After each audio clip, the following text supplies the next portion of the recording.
is going on, everybody? Welcome back to another episode of Heck versus Hell, where the truth we tell. And if you are new to this series, this segment, this syndication in general, welcome to the HVH for millions. That's what I'm gonna call it for now on. That's, we're still got a pin in that. We'll come up with, something. I always liked soldiers, right? Like SOULDIERS, because we're soldiers for God. So you know what I'm saying. So that's maybe. All right, but anyways, welcome back, wherever it is that you're listening to this on. From all over the world, we see you and we appreciate you. I cannot name any names right now, but thank you for joining us and listening. Thank you for tuning in and actually intently seeking to improve in some way or another, and allowing me to be the one to put that message in your life. So thank you very much. I very much appreciate it.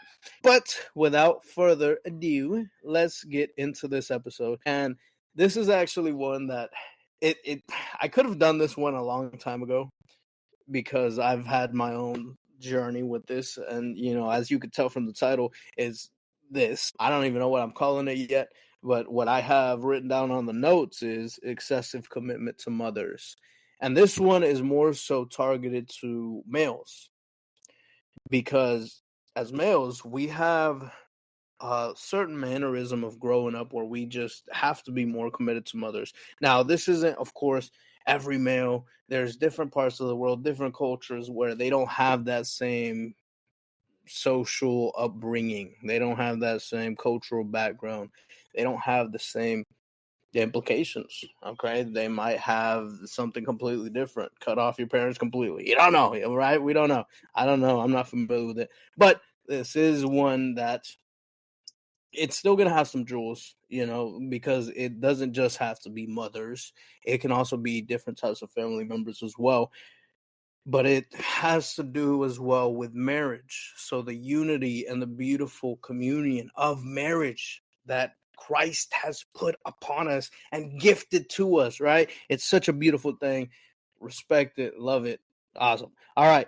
So one of the things that really, and the reason I'm pointing this one out too, is because so many times, and I see it with so many people, especially American people, whether that be one foundation or another, one cultural background or another, so many of them, they choose their mothers before their wives. They will put their mothers before their wives. And, well, right off the bat, we got to say that's not how Christ wants it to be. That's not how God ordained it to be. Many a times does it say, you will leave your parents, to unite and become one flesh with your wife. So why would you be choosing your mother, before your wife? Now, I completely understand there are different elements at play when it comes to, hey, put your life down, lay your life down for other people, or go and become humble in the sense of bringing yourself down to elevate other people, or to exalt, rather, other people. And I completely understand that, right? The servitude that God teaches, the unconditional love. But that's not what we're talking about here, okay? We're talking about a choice, a mental choice of these people disrespecting their wives, the mother of their children, the one that is going to help fully bring their next generation and continue on that legacy. They choose to disrespect them over someone that brought them into their life. And that's how they see it. But they don't see the heaviness of that. Of, okay, that woman brought you into your life, but this woman is going to continue your legacy. She's going to give you those children so that your legacy can live on, so that your last name can live on, so that your bloodline can continue. I was actually talking to Lex about a similar situation or a similar conversation, but there's a picture, and I can't remember who it's by. I can't remember what type of picture it was. It was one of those artists from the Renaissance period, I believe, if I'm not mistaken. Don't hold me don't hold my word to it. But I remember this picture. It was of some man, and it had like a black background, and it was one of those kind of Renaissance drawing kind of man. And it was a man that was on, I want to say, kind of like on the edge of a cliff, but it was, in the water. So he was standing kind of like on a little rock island. And there was an old man that was in the water, and he was kind of drowning. And there was another lady. It was a woman with her baby, and she had the baby up to her chest, basically feeding it while she was drowning. And in the picture, the man that was on the little rock island platform thing, he was reaching out to the old man that was drowning. And to give you a little more context, the author, well, same thing, author and artist actually gave it a little bit of a story. And the story was that the man was the dad of the man on the rock. So the old man was the dad of the man, and the woman and the baby was actually his wife and child. And this is what so many people do too, is we go and we give too much power to where we're destroying our future. But it was more so as a means to show we hold on to the past too much, that we don't allow ourselves to flourish in the present, and we ruin our future because he chose to choose his dad instead of the wife and the child. Now, of course, I understand it's a situation where, hey, you know what? If you would have been in that situation, you could have saved them all or something like that. But that's not the point. The point is, even if he did save them all, his first choice could have caused the death of his present and future. And that's what we need to understand, the gravity of the situation whenever it comes to these types of conversations and topics. Not to say go and let people die. Okay, that's not at all what I want you to get from this. But I want you to be very clear as to the path and trajectory, because the past is what you've chosen. The present is the consequences or reality that was derived from your past that is ultimately changing its trajectory. And the future is the destiny where God chose it to be. So in a way, you are still going and choosing your human ego, your flesh, before you choose God. The journey that God wants you to be on, the trajectory and the path and the goal that you were meant to be on. Okay, and that's where I want to really go into this conversation, breaking it down a little bit more as well. But it's a lot deeper than just seeing it from a human standpoint of, oh, well, that's my mom. She gave me birth. I'm supposed to choose her. And I don't want to say this is just for men either. I want to say this is for so many people, but really look at it as choosing the past rather than choosing your present and future. If you're not a man that's going to get married, if you are choosing to be a eunuch or choosing not to get married, whatever it may be, or if you're a woman or if you're a child, whatever it is, the same thing applies. It doesn't matter what position you are in life. Look at it from that perspective and that lens. And people are like, wow, you can't look at it like that because there's so many women out here, and I could do that with any woman, or I could just go and get so many women pregnant. First of all, if you're doing that, okay, you're probably at the right place at the right time, because here, heck versus that, we don't do all that adultery and fornication stuff. All right, so get it together. But it's of course you can do that. You can completely do that. Don't try to use Solomon. Don't try to use David. Don't try to use the founding forefathers of, what do they call them? Not founding forefathers, the fathers of Israel. Don't try to use them as your excuse to put down your wife, or put down your future wife, or put down the marriage sacrism,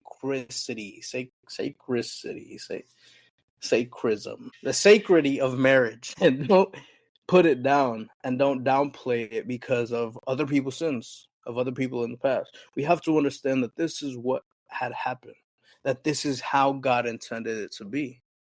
Okay, that it's not supposed to be you choosing the people you came from above your wife. Because ultimately, we have to also understand, yes, you could see yourself and go like, well, I am very valuable. I am this or I am that. And, I'm the prize in this relationship. But you have to really look at it and understand your mother only loves you because you are her son. Your siblings only love you because you are their brother. Your children will only love you because you are their father. Now, of course, the actions that come behind it and, cultivating that love. But your wife has no reason to love you. She can choose the same thing to just walk out of your life whenever she wants. She doesn't have the obligation or the blood tie to stay put, to stay in your life. Those ties can immediately be cut, yet usually the wives are the ones that love the most. And so many times have I seen mothers go and manipulate the children and create these relationships that are really not stable. And that comes from passed down trauma as well. That comes from so many different things. With Diddy, right? P. Diddy, one of the most popular things conversating right now. I didn't even decide to go into a conversation of that previously because it's like, well, what do you expect? But his mother was actually in a very similar mannerism of how she raised him. That sin carried through, and she ended up going. And on one of the lives, they were actually talking. They were kind of flirting, like mother and son. You could see their tension between them, and it wasn't just like a I don't like you, you don't like me. No, it was like a sexual tension between them, to where the way they were talking to each other, like it was very provocative, even. Like you couldn't completely hear it, but you could feel it. Anybody watching could feel it. However, that's it. That's where a lot of different things come from too, because I don't know her story, but I know my experience with it as well. I've seen people go and they actually have that lusting of marrying their own sons. They have that upbringing because they feel the same way, where they're like, okay, well, I believe that I have to have this kind of commitment, and being that it is my son, it's an obligation because they will never leave me because they are tied to me by blood. They have to love me regardless. So it becomes a twisted manner of thinking because of the trauma, because they may have never had a dad in their presence, in their upbringing. They may have had so many broken hearts where all these men just walk out of their life. Obviously, sometimes they just don't look internally, but it causes all these sickness. And of course, so much of this conversation that we're having right now is fleshly, from a fleshly standpoint. And that's where we're going to go into it next, because becoming one with your wife is a flesh principle of how we were created to live in the flesh, right? Once we get to heaven, there's really not going to be any more marriages except the marriage in unity, because we become one with God, right? So the marriage with Christ. So now I want to bring it back to purpose, right? To the proper creation. So let's look at Adam and Eve. Adam and Eve, amazing way of looking at the original foundations of how God had created man and gave him dominion and rule over the whole world, gave him so much responsibility and so many blessings at the same time. And ultimately, he's like, well, I don't think it's good that you're alone. Let me give you a partner. Let me give you another half. Let me give you a helper. Okay, and we have to very clearly understand that helper does not mean, oh, let me give you someone that's worse than you, or let me give you a servant or a slave. No, it doesn't mean that, because actually I think when Christ is talking about it before he departs, rising back into heaven after the resurrection, he speaks about sending the advocate, which will be our helper. He says, okay, well, I'm going to send you my advocate, and he's going to be your helper. So is the Holy Spirit less than us? Absolutely not. Absolutely not. We're nothing without it. So in the same way, we have to understand it's a powerful unity that God created, even to the point where he took Adam's flesh to create another half of him. It's such a beautiful story that we can see, and when it comes to foundations and how we must understand the importance of how God created us as a schematic hierarchy, as human beings, as spiritual beings living in a fleshly body, all these different factors, we have to look at them and be able to evaluate them so that we can see and further understand how we are supposed to live our life. Right. So in that mannerism, of course, once we got to the sin, they both sinned. And I think even that was beautiful, because the command to not eat from that tree was given before Eve was created. So she wasn't there, she didn't take any part in it, and ultimately he was there and he still ate from it because she did. So I think it's kind of beautiful, because he's like, well, I'm not letting you go down alone, right? That could have been what went on in his mind. We have no idea. We don't know what went on, okay? It's all perspective and how we look at it. All we have is the facts. So we don't know exactly how it went, but ultimately he didn't let her fall alone. He didn't just say, oh, well, just kick her out, just give her death, and just throw her completely under the bus, or she started it all the way. There are certain words in there that make it seem like he was trying to blame her. But regardless of fact, we have to understand that we were created as spiritual beings, and we have that foundation of having a human experience. But once we start, fast forward a couple thousand years, we look at Christ, and Christ coming down as God, coming down as a perfect human being, coming down as God in the flesh, and becoming man to have the flaws, to have the life that we have. Stepping down from the throne is an amazing feat in itself. And once we start looking at the mother, because, obviously we can't fully say, okay, well, look at the wife of Christ, but we can, the bride of Christ, which is the church. Compare the church and the mother. So this is kind of where I've been heading with it the whole time. But whenever we look at Mary, right, Christ's mother, we can see, obviously she has a nature. She has a human nature. She has a motherly instinct. She has a designed manner of what she believes is the right thing to do as a mother. There's nothing wrong with that. There is absolutely nothing wrong with that. Once we get to her being, or him being, to the age of 12, they're walking through the city, I believe. Talks about how he went off into a synagogue, started teaching, and she was over here all frantic, looking for him, everything, calling out his name, Jesus, Jesus, where are you? And he came back and he was telling her, he's like, woman, I got to be about my father's business. Well, ultimately, that's all we heard. We don't know. He probably got a good, you know what I mean? Like, who he's talking to like that. We have no idea how that transpired. But ultimately, she stepped in the way of the purpose. She interfered with the purpose. And once we start looking at it further, once we go into, Christ about to start his ministry, we go into the first miracle that we have recorded, and that is turning water into wine. Now, I want you to look at this and understand it from a very elevated perspective.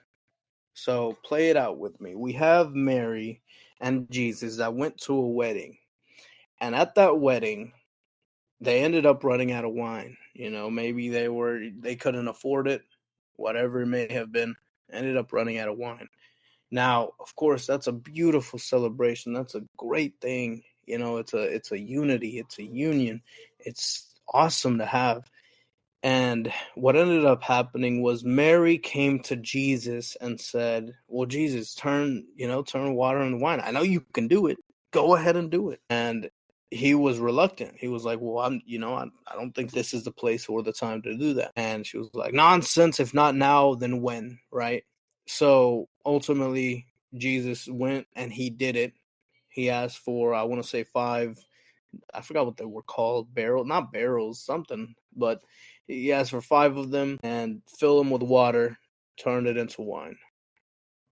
Now that's, the general walkthrough of the story, but if we really look at it and break it down, where was Mary's head at? Where was her feelings at? What was she doing? What was she thinking during the process of that? And, using context clues, because of course we weren't there, we can understand that in one way or another, she was pleasing man. She was either wanting the glory to say, yeah, we saved the wedding, or wanting to say, okay, well, let's continue this party so that we can be merry and joyful. Whatever it may have been, right? Regardless of fact, she abused Christ's power for carnality. No matter how you want to cut it, the only way that I could see to that I'm misinterpreting that, which I don't think I am, I don't believe I am at all, is seeing it as, okay, well, she was trying to further glorify the unity and the sacred practice that God has created called marriage. However, we don't need wine to do that. Okay, we got to understand that we don't need to be drunk to celebrate it. So she was pleasing man. Christ was reluctant to do that. And once we start seeing that, if Christ, because that was the last thing we saw Mary request from Christ, we don't know how many times she's done that before, how many times she's made him do miracles for her whatsoever. We don't know any of that. That was the last time we saw it. And that's whenever he began his ministry. So if you start to look at that, he ended up leaving his mother, in a sense, for his wife, for the bride, to get on the purpose and the mission, to go and fulfill the mission that he was set on this world to do, which is die for us. If he would have gone and stayed excessively committed to his mother, who knows if we would have had the cross? Right? Ultimately, it's still God, God in the flesh. It wasn't going to happen. But if we change up those variables a little bit, who knows what could have happened? Obviously it's a very hypothetical, but at the same time, Christ showed us in those actions exactly what is taught. Leaving your mother and father to become one with your wife. It is such a sacred practice that God has created. It is such a beautiful one. It is an amazing creation that we really must honor, respect, and love to a different degree. And that's actually going to be another one of the episodes too, is the dishonoring and disrespecting of it when it comes to dating and stuff like that. But it's so sacred that Christ proved it again. And so many times he said, my bride, right? The church is my bride. This is what I'm here for. This is what I'm living for. And this is what I'm dying for. That's how much of a unity we have to have. The oneness, the understanding that relationship is very sacred. Okay, obviously we can still look at the totem pole factor and go like, all right, well, we need to be at the very bottom ourselves, serve people above us. Absolutely nothing against that at all. But whenever you go and you explicitly choose the people outside of your family, your direct oneness relationship, it taints that. It taints that marriage so bad. It gets you to a point where how would you be able to grow in that? How could you continue to do that? You were, in a sense, committing adultery. You're sinning against that marriage because of that exact reason, because you're choosing to have a commitment based on your cultural upbringing. And I say that because I do see a lot of Americans do that. They're like, oh, well, they have that same belief. Oh, well, that's my mom. She's never going to leave me. She's got to love me through all my life. Why? Because she's got your bloodline? There's a person that God put in your life so that you can share the rest of your life with, so that you can create with, whether that be creating a family, creating a home, creating a legacy, creating the purpose that you were intended to do. Your mother wasn't here for that. She was placed on here to do that for your father, not for you. So why are you putting in so much commitment and loyalty to the wrong thing? That's where we really gotta address. And I know too, there's another guy that I talked to, and he's from Mexico, and he has a very different looking at that and very different understanding. And he goes, he's one of my buddies, one of the people I used to, do not so good things with, but ultimately, I'm still trying to preach and minister to him. And one of the things that I told him about is no, my wife is not something to where I can just shut down and say, hey, well, this is a man's business, stay out of it. This doesn't include you. Go to the kitchen. That's I understand there are certain roles in marriages, there are certain things and delegating tasks and giving, what is that? Selective and what's the word I'm looking for? Distinguished. No, that's not the word. Specific, I guess. I'll go with specific. That's not the word I was looking for, but specific roles in that relationship and marriage. I understand that. But he believes that you shouldn't involve your woman or your wife into your business, into your purpose, your business, your ventures, whatever it may be. That's what he believes. And I told him, oh man, you were completely wrong. And if you believe that, you're not with your wife. You're not with your wife. You're with the random lady that you just kind of settled down with, that you shacked up with. That's who you're with. Ultimately now, and I told him that, I want to say 6 months ago, now they just separated. They have 2 kids together and they just separated.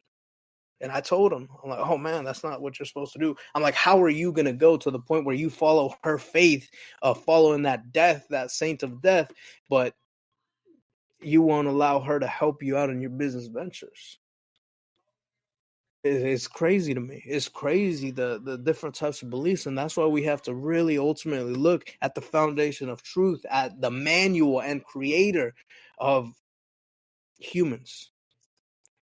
Why would you go and ask a random person on the side of the street the main components, the hidden features, the whatever it may be of your phone, of your iPhone, when you can go and look at the manual, look at exactly what the creator of that phone designed and put into there, so that you can see exactly how he designed it, exactly how it could be used, the features, the dimension, right? The things we don't even know about.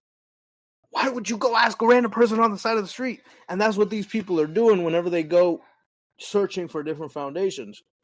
Oh, well, we were raised this way. Where did that raising even start? I mean, people don't really trace it back. We can trace back where God started from.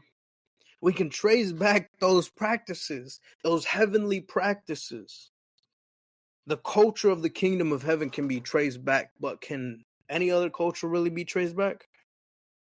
I mean, honestly, that's what we have to look at. So go against your culture, man, because this is just it's ridiculous. All right, it's ridiculous. There's so many people that go, and then some of the most influential people, the same thing. They're influential to the next generation. They're a little younger. They don't have as much, they're still a little wet behind the ears, but they have the same ideology of going and, wow, I gotta choose my mother because she's always gonna be there. No, silly guy. This is why it's very essential to understand the principles and foundations of what God created. This is the only way that we can find true happiness, that we can find true joy, that we can find the true kingdom of heaven, that we can live to the fullest of what we were created to be. Okay, and that's the beauty of it. So that's where I'm going to leave it at. I love every single one of you. I hope you have a great rest of your day, morning, night, middle of the night, whatever it is. And we will catch you on the flip side.